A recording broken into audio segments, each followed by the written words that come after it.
Ms. Johnson, the agency director, when she was notified in May of 2011 by the Inspector General that this report was going to be forthcoming, that there were improprieties, terrible improprieties, why didn't she take corrective action then?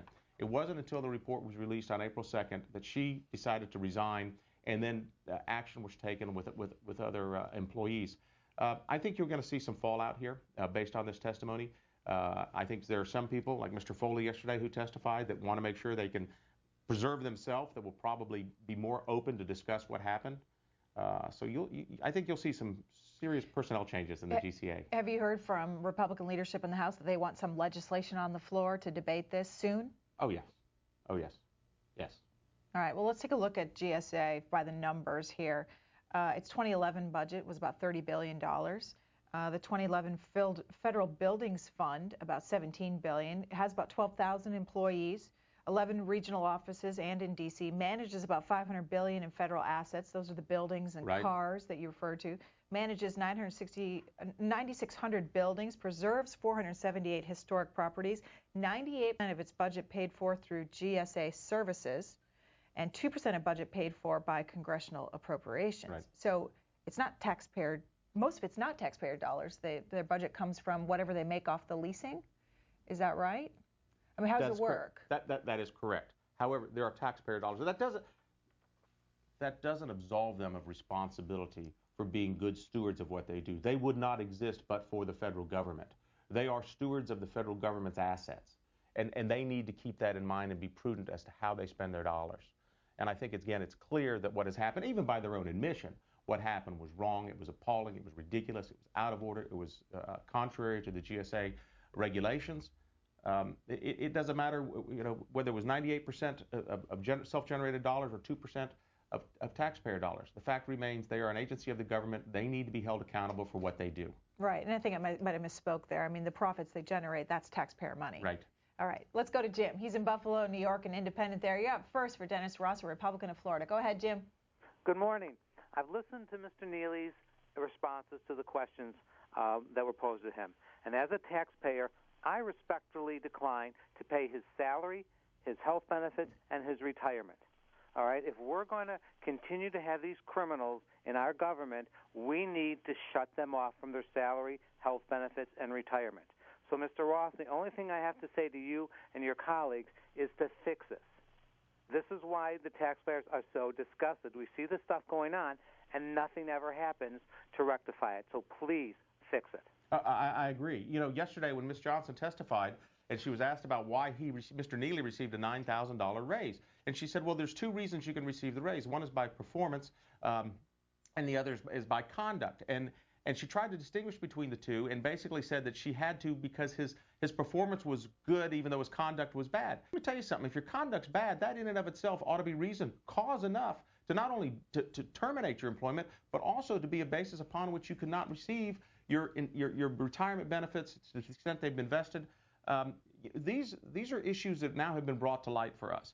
We need to hold people accountable. The same way we should be held accountable in Congress, we need to make sure that these employees are held accountable as well. Can you take away can you take Mr. Neely's pension away, his retirement benefits away? Can you take this bonus away?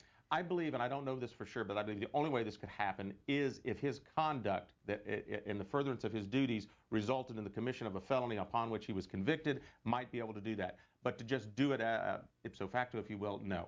All right. Don, a Republican in Prineville, Oregon. Morning, Don. Yes, good morning. Thank you for taking my call. Morning, Don. I would pose to Senator Ross that I fail to see the difference between GSA administrators spending lavish funds on this type of an enterprise. I have trouble distinguishing that between the President of the United States traveling around raising money for his own personal campaign benefits and the First Lady accompanying in different planes, and those lavish expenses, and the expenses that should rightfully be charged to the DNC. Mr. Ross. Again, a good point. And Don, I will tell you again, it doesn't matter what administration, whether it's Republican or Democrat, those in charge need to be held accountable as to how they spend the taxpayer dollars. They not only need to be accountable, but they also have to be transparent in it. We need to make sure that these expenses are posted, that they are made public to the American people. Let the American people decide. We can clearly show by way of this GSA report what misappropriated, if you will, for this event.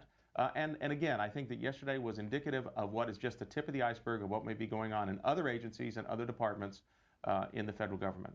Here's a tweet here from Don Ritchie who says, wait a second, GSA raises its own funds? Mind your business, he says, Mr. Ross. Go root out around for government waste in the DOD, actual taxpayer dollars. Oh, I agree that we have to make some reductions in the Department of Defense. There's no question about that. We have to do that in every agency. I mean, the GAO reported that 20% of the programs the federal government has are duplicative. That includes the Department of Defense. Again, this is the tip of the iceberg. You know, we've grown government to a degree that we've never seen before, that we can't sustain over the next several years if we don't do something about it. Let this be a warning sign to us with the GSA that it's not just the GSA. It's every agency out there, including Congress, including the executive, that we have to look at in order to trim our budgets. The American people demand that. As chairman of the subcommittee over federal workforce, will you be looking into the Secret Service issue, the alleged misconduct by 11 or a dozen of those employees? Does that fall under you?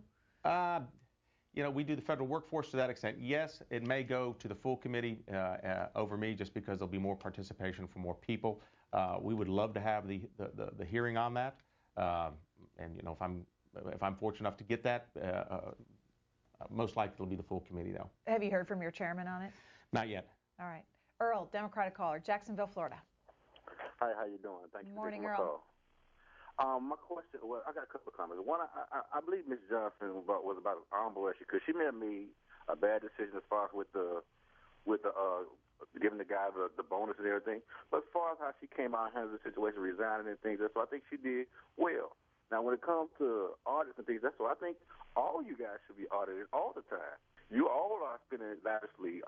Well, I ain't saying necessarily you, because I don't know, but I do know a lot of congressmen, congresswomen, and all that.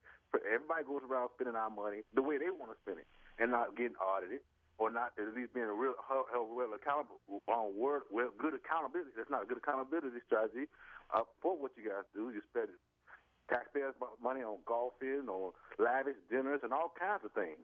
Mr. Ross? I don't know about the golfing and the lavish dinners because I don't believe I've participated in any of that.